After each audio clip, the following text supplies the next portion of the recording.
Welcome to MavenCast, deep dive conversations with industry experts designed to move your business, technology, and thinking forward. Welcome to MavenCast. I'm Sheila Lothian, Managing Editor of the Maven Report.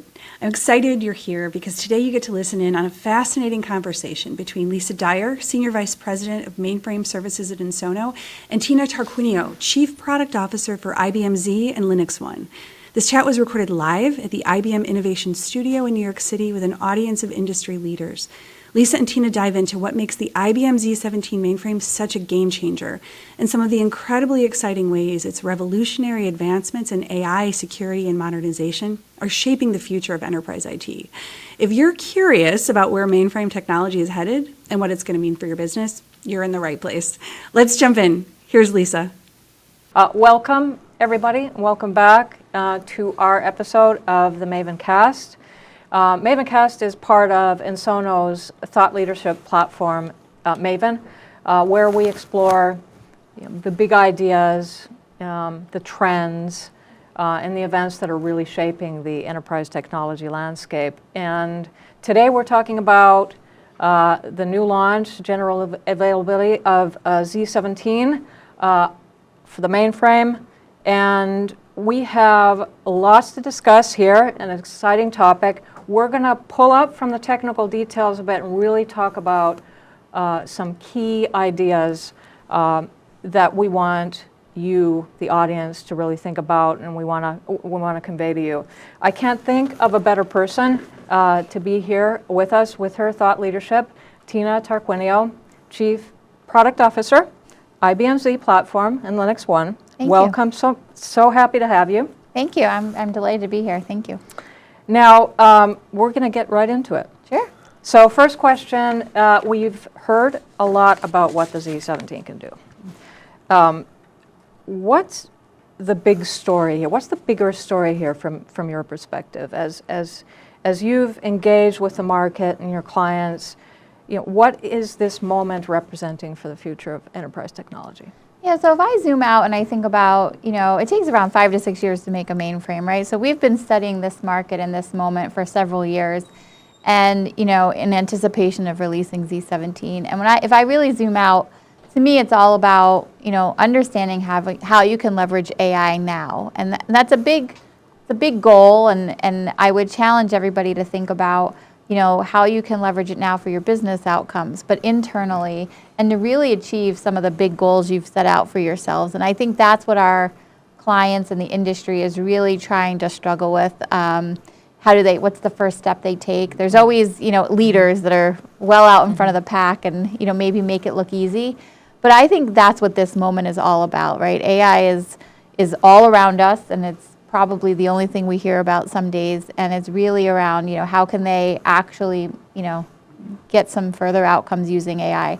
And that may look, in places that maybe aren't obvious, right? I mean, think about AI plus security, I think is one area that a lot of our clients are, focused on security, and AI can make a big difference for that. And, even looking at zooming into one space, I think is going to be really important. I think we're going to start to see who is going to be AI resilient and really harness the power of AI, and who maybe be AI disrupted and maybe not be able to take advantage of it right away, and then it'll be in catch-up mode. And I think this is a pivotal part for a lot of our clients to decide they want to be on the front end of the AI momentum going forward. Yeah, and that's a really interesting use case. I mean, like you mentioned, AI means so many things, but I mean, security is a huge topic, and as the bad actors are obviously, using AI as well, it's staying ahead of that and the technologies that the mainframe provides, and the whole stack on top of that is really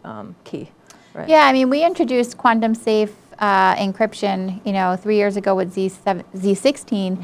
And, watching our clients, try and adopt that technology with Z17, obviously it's still quantum safe encryption, but we've introduced new tools to help them leveraging AI within the system. And I think that's a mainstay of the mainframe is, this, mission critical industry leading security. But that's one ways that we see clients can start to get the AI ball rolling is to leverage, within the system. So one example, we have a new capability where you can look at access to certain data sets, right? And maybe an internal bad actor, but maybe a piece of data or a data set's being accessed in a pattern that's unusual. And, that's something AI can help with and, prevent that bad actor, or, redacting certain fields within a document that you want to share, so that you don't have to, share personal or sensitive information, but you can still share the framework so you can get the business insights. So these are ways we're using AI internally that are, easy ways to get started. But I think when you look at, it's not going to be leveraging AI, it'll be AI plus, so AI plus security, AI plus your business and, your business rules and outcomes that I think will make a big difference for our clients. Yeah, no, that's a great point. And incrementally, you kind of mentioned that, is like getting started incrementally and picking the place and then kind of creating momentum around that. Yeah, I mean, once we have really found, we have a tiger team that works with our clients, to really kind of look at their whole enterprise. And we have found it's really like anything else we probably did, in a brainstorming session. It really takes a long time to get to that first one. But once you get that first, what if we did this? Then the ideas about what could be done, like the possibilities are really endless. And I think we're seeing real time the tools play out. If you think about a year ago, the generative AI tools we had available to us, just as consumers, and then what's available to us now, and they're integrated in everything we do. It's integrated in my email, my web conferencing, like like, I maybe a 10x increase of what's available a year ago just to me as a consumer. So like that's the rate and pace, and I think it can be overwhelming, but it really is important we all think about this in, our day-to-day business world. Yeah, and I think what I'm hearing too is the ability to try more things. And kind of a lower barrier to trying more things and not having to make irreversible decisions in doing so, right? And so yeah, that's really cool. Now, so if your most intelligent and secure and sustainable platform is the one that you already have in the mainframe, does that change how we should understand and define and maybe reframe modernization going forward? Yeah, I think maybe 4 or 5 years ago, modernization was focused on getting to a certain language or maybe a certain level of code. But it really should be thought about in the context of which your end clients are operating, right? So if you're a banking client, your end users are using mobile banking and really thinking about how they want to interact. And, we've heard our clients talk about it's really the whole environment as a whole. And that's why we've introduced some tools around code assistance or leveraging assistance within the platform. So to me, it's really about, thinking about what's going to take you into the next, kind of your next era, right? So you're going to be designing for the next maybe 10 or 15 years, the framework you want to operate in and the goals you have set for yourself. So it's less about getting current hardware and getting to the right level of a software or an operating system. It's more about defining how you want to operate as an enterprise. And that, I think modernization is beyond technology. How do you want your teams to work? How do you want your culture to operate? All of those are changing with the technology tools we have available to us, but it's not just, kind of getting the right plugs on the floor. It's really about thinking about how you want to operate going forward. Right. I mean, it's not, to your point, you're not just future-proofing the business applications that generate the revenue for you daily. It's also future-proofing your talent, your teams. Yes. And your mission and sort of that whole evolution of your workforce as well. Yeah, I mean, I think modernization around your talent is, to me, the most important thing you can do, right? How are you onboarding? How are you educating?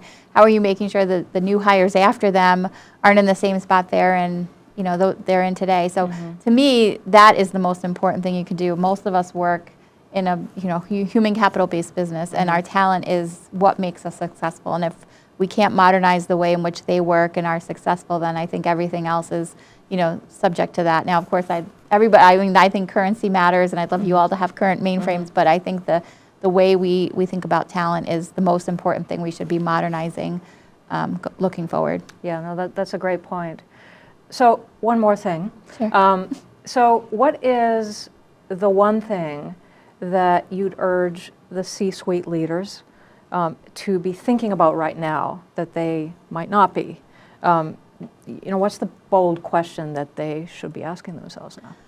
So I think they're all asking themselves, how do I get AI? Which is sort of like, 4 or 5 years ago, they were like, I need cloud, can I buy cloud? Cloud is really like a framework and approach, not like a thing you order. And same for AI. It's not you don't just buy AI. You have to really think about how you want to leverage it. So I would challenge the C-suite to really think about, if you sort of said like, what's the one problem we haven't been able to solve for years that's, kind of been dragging us, like put AI on it. Like I would, don't be afraid to try something. And I know there's a lot of risk aversion, especially when you have things like the bank ledgers and those types of applications. But there are ways to get started. There's playgrounds everywhere, in our development organizations, and I would challenge them to really, just take one foot forward. It's not forever, as you were saying, it's not permanent, but that would be my challenge, is to really, give yourselves a hard look, like where can we get started? Even personally, right? Like, in your email, like look at the little AI icon and how can it help you? And that really gets it all flowing. That would be the challenge I would have. Yeah, and not all ideas, to your point, are like do something unimaginably big, right? Go do AI. It means different things for different people, and starting with those first problems that you can measure already. You just haven't found a way to quite solve them, and experimenting through that. Would you say anything about the data itself? We were talking earlier about how the data is proliferating everywhere, and does the Z17 as a platform and then the stack all surrounding it enable the C-suite and the technologists to think differently about their data strategy in general in service of AI? Because as we know, if the data is bad, you get bad outcomes, and so, do you have thoughts about that? Yeah, I mean, the data on the mainframe is really the most secure place to have it. So if you're willing to try, which we all should be willing to try to leverage AI, it's the right place for it. It's the most secure. It's the most critical data. So if you're going to leverage any data for a better business outcome, it's already on the mainframe. It's the most secure environment.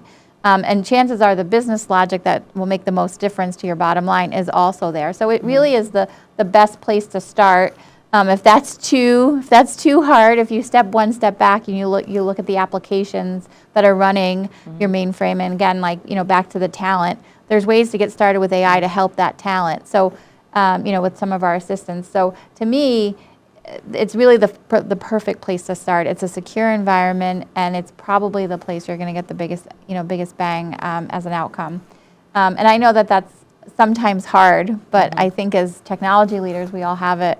It's kind of our responsibility to keep bringing them forward, because the last thing we want is for these people to miss the AI train, and then they're playing catch up, which I think would be an even more uncomfortable position to be than being a little worried about taking a step forward. Right. And organizations don't have to go it alone. Like partnerships that that exist, and we have the technology, the best innovations, the know-how, the safe pair of hands, all of that exists, and so. I think that's something also that is there for clients if they need help in getting started. It'd be a great place to start. Well, thank you so much, Tina. Thank you for having me. That was really insightful, and hopefully we can be back here maybe a year from now, and after the Z17s have gone out there in the wild, and we can come back and share some cool stories. I'd love to. Thank you. Yeah, thank you so much. Thanks for listening to MavenCast. For more Maven content, including articles, interviews, and videos, visit themavenreport.com.